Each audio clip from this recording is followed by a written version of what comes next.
everybody, and welcome back to the Curious Realms continuing coverage of Stairway to the Stars here at the Luxor in Las Vegas, Nevada. We have the honor of being here with Arcturus Ra. How are you doing? Good, how are you? Doing fantastic. Now, you are an Arcturian scientist and member of the Starfleet. How did you first come here to Earth? Well, I was physically born in this vessel. Okay. But I was projected from birth from, I call it a recall ship, because I wake up in a pod. And when I wake up in a pod, I'm being briefed, I'm told I'm a commander, and I'm basically kind of put to like you can say, cosmic trance. And from that pod, which is like a recall ship, I don't know if you remember the series Caprica, Battlestar Galactica, where the Cylons have recall ships. Well, ETs have that. Okay. Where there are original bodies laying in suspended animation. And some people out there I've shared with, I call them the pod beings, we have the same experience where we wake up in the pod, we have a different body like Avatar. Okay. Our consciousness is not here, it's up there.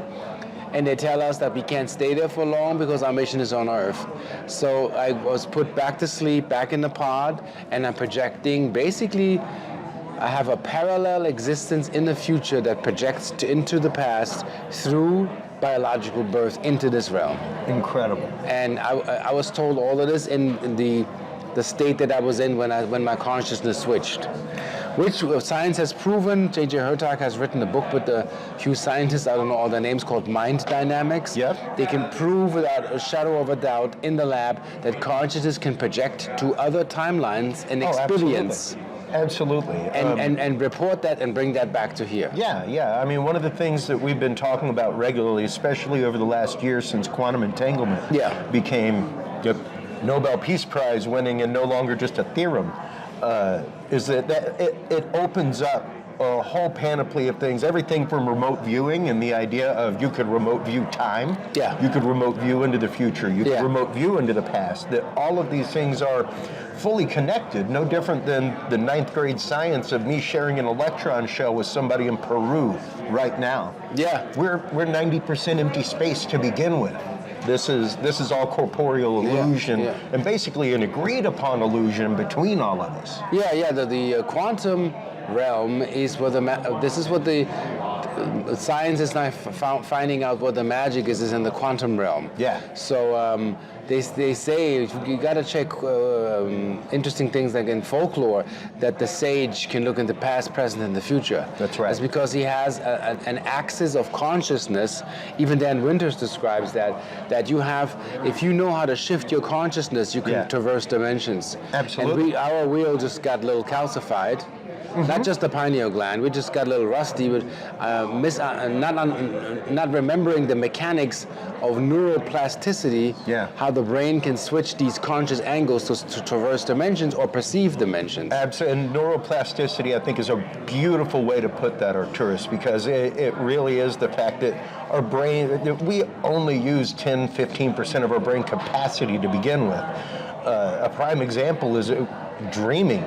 And the panoply of things that happen in that, and the way that we actively reprocess information that we just autonomically went throughout the day. We're literally living in a past timeline in our dream. And it's amazing how, can you imagine the billions of neuronic connections are made throughout your life, how the brain adapts with things that you learn. Now imagine once your brain has learned a metaphysical skill, you can't unlearn it. That's right. Once it is hardwired, you have the capacity to do that. And it's interesting because I say all the time, I used to do dream work. I used to be able to drop into a state of ecstatic prayer like pretty quick. Like you said, it's rusty right now. I haven't been to that mental, spiritual gym in a long time.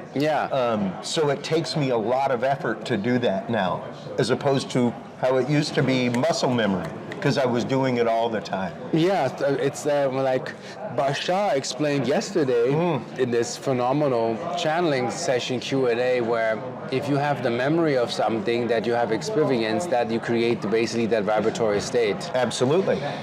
Interesting question I had that I wanted to ask him, but I didn't get to ask him is, and I'm still working on that, how does one create a memory of what one has not experienced?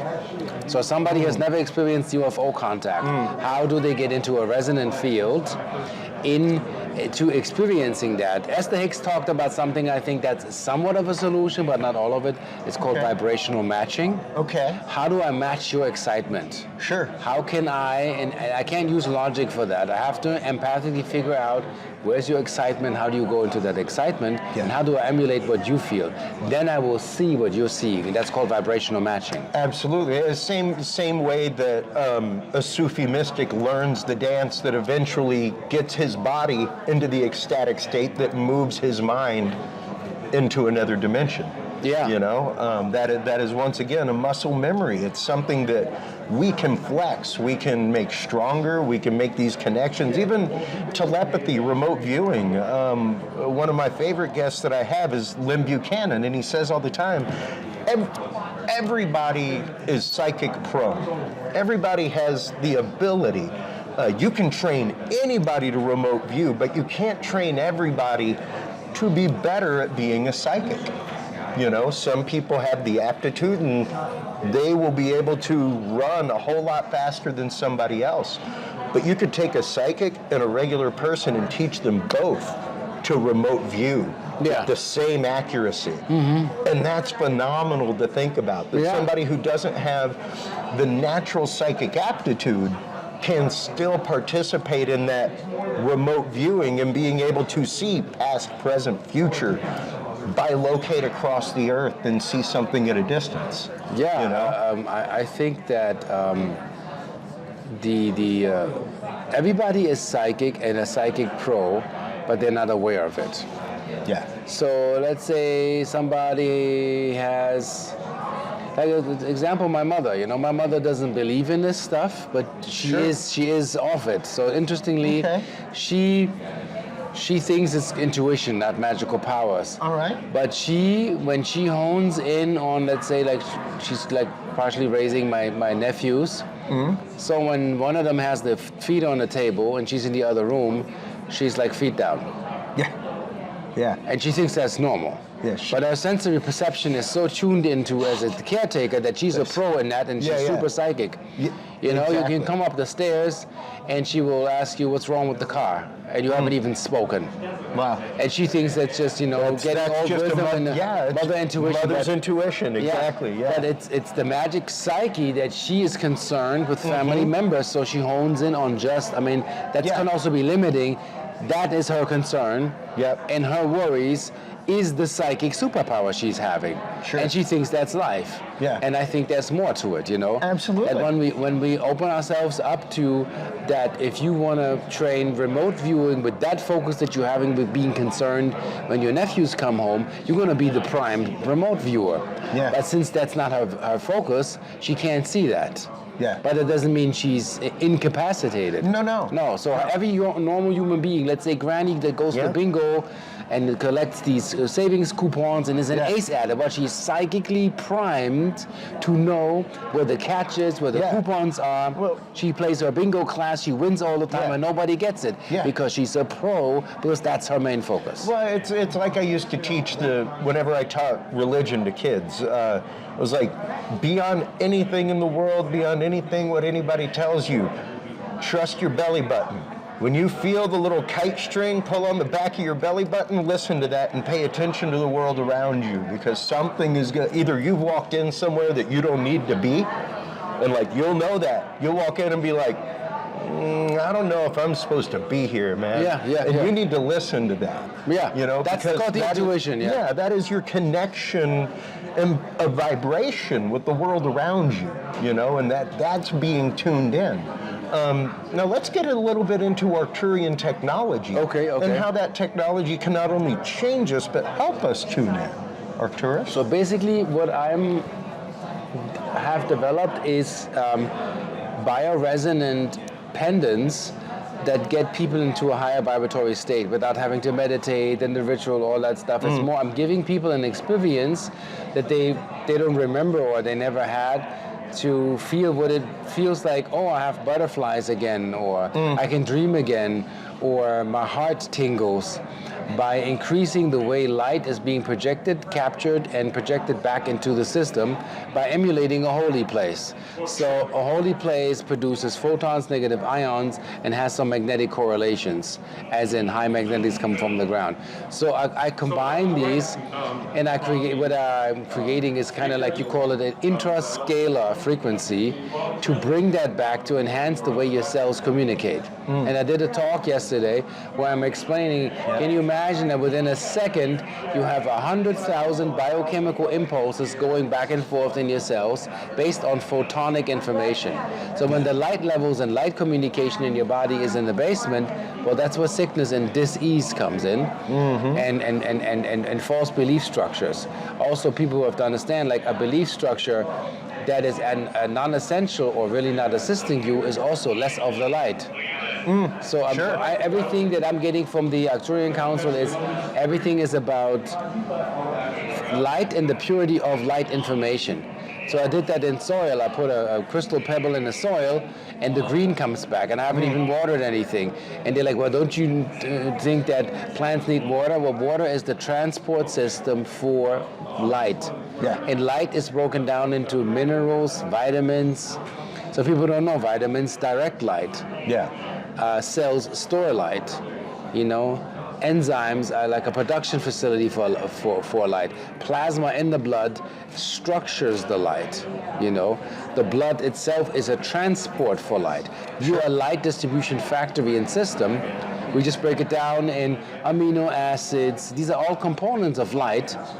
They have alchemical names, but it's all based on light. Absolutely. And when the information establishment within your system has found an equilibrium, and the atomic bonding angles of your biochemistry are actually normal, you have that, what you see as the Archangel Metatron. So Metatron, as I show this in my speech, see right here, is basically when the array of the bonding angles of the atoms in the cell are in order. That's what the IBM has found out under a super microscope. It looks just like that. Yeah. It shows little hexagonal cells with this round energy inside. So so Metatron is nothing but a higher order, divine cellular matrix, you know. Absolutely, and most crystals are of a hexagonal nature. So once you start seeing that and seeing the relation between the 6 sides, the vibrations, it's pretty incredible stuff. And also understanding that this is a holographic universe. This is a holographic projection field. That's right. It has matter. It's not all imagined, but the matter changes. That's why we call it illusion, because it doesn't stay forever. Yeah. And in this projection field, you actually have to know, like Metatron, they are computer programs that divinely govern this. And that's what I'm working with. So they said that they found what they now call Adinkra codes. You heard of them? These are algorithmic search engine codes to find things, but a scientist found the same codes in nature. So this is a supercomputer program that helps you to find your alignment and structures you in the order of everything that's biodynamically and sentient as far as you can imagine the universe. Wow. And there is a hierarchy. Otherwise, this entire system here, what we're doing, wouldn't work, you know? Yeah. Like metal, plastic, copper, titanium, us communicating, vibrating molecules. Absolutely. Hearing the vibrating drum in your Eustachian tubes. Translating that into electrical impulses, and your learning capacity from your brain translates that into a language that creates images, which is the lowest level of telepathy. Terence McKenna said that. Isn't that amazing? He said language is the lowest level of telepathy, because I have to say something for you to receive an image. That's right. The high level is when I no longer have to verbalize. You know, when I say rose, I know automatically you would probably think of a red rose. Sure. Because that's typically where we go. So that's imagery created by words. Isn't that freaking amazing? It's like mind-blowing. Oh no. Just to know it, to have the awareness. Absolutely, you know? Absolutely. And that's quite literally part of the issue that they are having with AI as we speak. Yeah. Is that like most AIs, like I mid-journey quite a bit. Yeah. You cannot put words into mid-journey. It comes out as mush. It comes out as something else because the AI literally has no context as to what the letters in the word mean to the relation of the other letters around it, or what the word itself visually means. Yeah, but interestingly, I learned psychically how to talk with AI.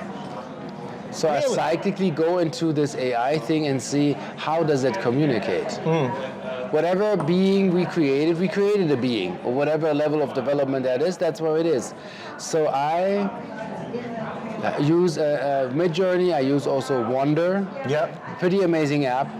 And I said, Wonder, restructure the Japanese subterranean transport system effectively according to a mycelium network. Wow. And it can emulate that. Yeah. Because we have done that. So it taps into a data. Well, and also- basically, we put a mushroom into an artificial network, and it regrew the network and made the connections more efficient. Well, and it's also AI can emulate that. it's also searching the internet for images of mycelium, and that's the thing. The image base is that connection. But I there. had to the create fact a- that it has to know the image Yeah. before it can give you an alternative. And what people don't know, I mean, I urge you, like I put in Midjourney, show me Atlantis as it has never fallen. Yeah. Yep. Mind-blowing. You see I've got- spaceships, yeah. high-tech cultures. You can do that with Egypt. Yep. Take a picture of the Giza Plateau and then tell AI, show me Egypt as it has never fallen. Absolutely. You see Egyptian culture, high-tech cars flying, extraterrestrials. We'll have to swap some Mid-Journey photos. Lynn. Yeah. So I get some incredible stuff. Or Same. You can do this with Göbekli Tepe. Take a picture and then say if this is a temple and it's roughly 100,000 years old, according to, you can go deep in prompting the Absolutely. astrology and the alignment of the stars at the time. Can you reconstruct this original concept of that building? Yeah. And it'll rebuild that temple. Yes. And then you'll be amazed how close you are to the truth, because the algorithm goes into the fragmented knowledge of our findings and combines it. Awesome. It doesn't have to be emotional right. or know it. We have to know it because the psyche is written in our story. That's right. That's right. So Incredible. it's really, really amazing if I can let AI create an extraterrestrial Buddha. Oh. And it shows me like an Esasani type gray being that sits there and meditate. And then you have to think about how does a AI know that, you know? Yeah, absolutely. Well, I want to thank you for taking the time, sitting down, chatting with us. Yeah. Your wealth of knowledge is fantastic and amazing, Arcturus. Let everybody know where they can go to follow you, where they can go to purchase your items and all of your biotechnology. Yeah, so go to ra-key.com and Instagram Arcturus Ra and YouTube Arcturus Ra. All my lectures, webinars, teachings, everything is up. And that's where you can find me and get more information on the website about the science and my Etsy store. Everything is up and visible. Awesome. Fantastic. Well, thank you so much for your time. Thank you. Greatly appreciate it. While you are online checking out all of the vast knowledge from Arcturus Ra, make sure to stop on by Curious Realm. CuriousRealm.com is where you can find all the episodes. That is where you can like, follow, subscribe. That's where you can find all of the books and videos from our guests. Stay tuned through these commercial messages, folks. When we come back, we will have our continuing coverage of the final day of Stairway to the Stars here at the Luxor in Las Vegas, Nevada, right after this.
Well, hello everybody, and welcome back to the continuing Curious Realm coverage of Stairway to the Stars here at the Luxor in Las Vegas, Nevada. We have with us returning guests who we met at MUFON this last year in Ohio. Jim Lawrence, how are you doing? I'm doing fine, thanks. Fantastic. You are an investigator out of New Brunswick, Canada, and let's get into a few of the cases that you've had recently and stuff.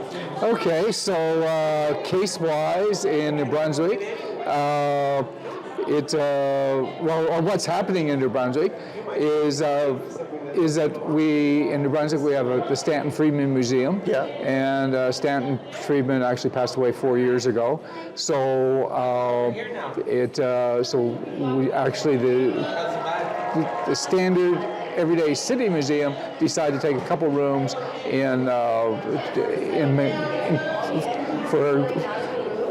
after Stanton's death, and it turned out to be so popular that it's actually exceeded everything they've ever done. Awesome. So, and then what else is happening in New Brunswick is that New Brunswick, according to Chris Grostrowski, he's the gatekeeper of our UFO files. Oh, okay. And he says that he has 30,000 files on UFOs in Canada. Wow. And he tracks the UFO. That's our UFO center in Canada, and he says that New Brunswick has more cases than any other province in Canada, which is kind of amazing considering it's one of the smallest provinces in Canada. Yeah. Only 650,000 people live there, and so it might be because there's less light pollution, maybe because people are more outdoors more, or it could be, we joke around, maybe there's nothing else to do in New Brunswick except look for UFOs. Yeah, absolutely. Right. You know, well, I mean, proximity to the ocean, things like that as well. Right. I spent 5-6 years of my life right up there in Portland, Maine, and cool, the whole Acadia coast right up there is littered with sightings regularly. Exactly, yes. And now, let's get into a couple of the recent cases. Well, okay, for New Brunswick, I got about 3 or 4 cases that really come to mind. Okay. One of my favorite cases, as I started investigating UFOs in New Brunswick, is that first off, most people think that abduction started basically in 1961 with the Betty and Barney Hill case, but I actually uncovered one that was in 1936 by a lady by the name of Hazel Davis. In 1936, she reported that when she was 80 years old, that she reported this, that she was abducted by little gray aliens when she was just a little girl. And she was only like 9 years old then. And then when she was 17 years old in 1943, she was taken on board the craft. Wow. And so that certainly predates probably common ufology in abductions. And of course those dates predate things like MUFON, NICAP, all that kind of stuff. Yes. Where was her report actually made? Where was it made? Yeah. Well, actually, it started was it like the local police department? No, actually, it was. There was a lady. She's passed away now. I picked it up in my research. I picked it up of a local book that was basically out of print. And so this lady was an author, and she did like oddity book, like UFOs, spirituality, angels, a dog that was gone for a year and come back, and so on. Special printings, and she met this lady when she was 80 years old, and she was very engaging and very smart, and that's where she picked up the whole story. Wow. And it's, yeah.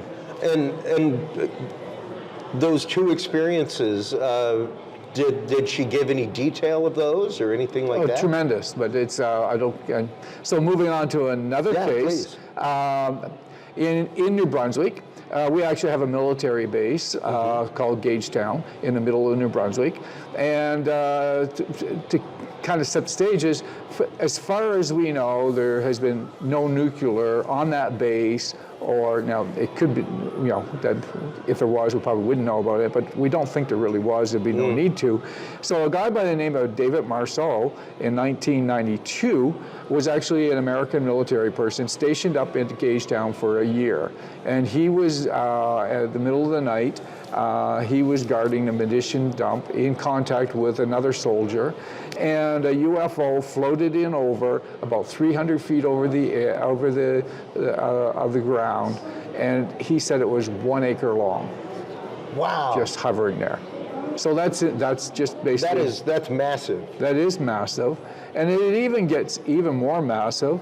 We'll bring into some really good cases happen on the edge of New Brunswick, which is called Loring Air Force Base, which is in northern Maine. Yep. Now, for those who don't know, that's literally a 40-minute drive from Canada, or maybe like 4 minutes the way a UFO flies.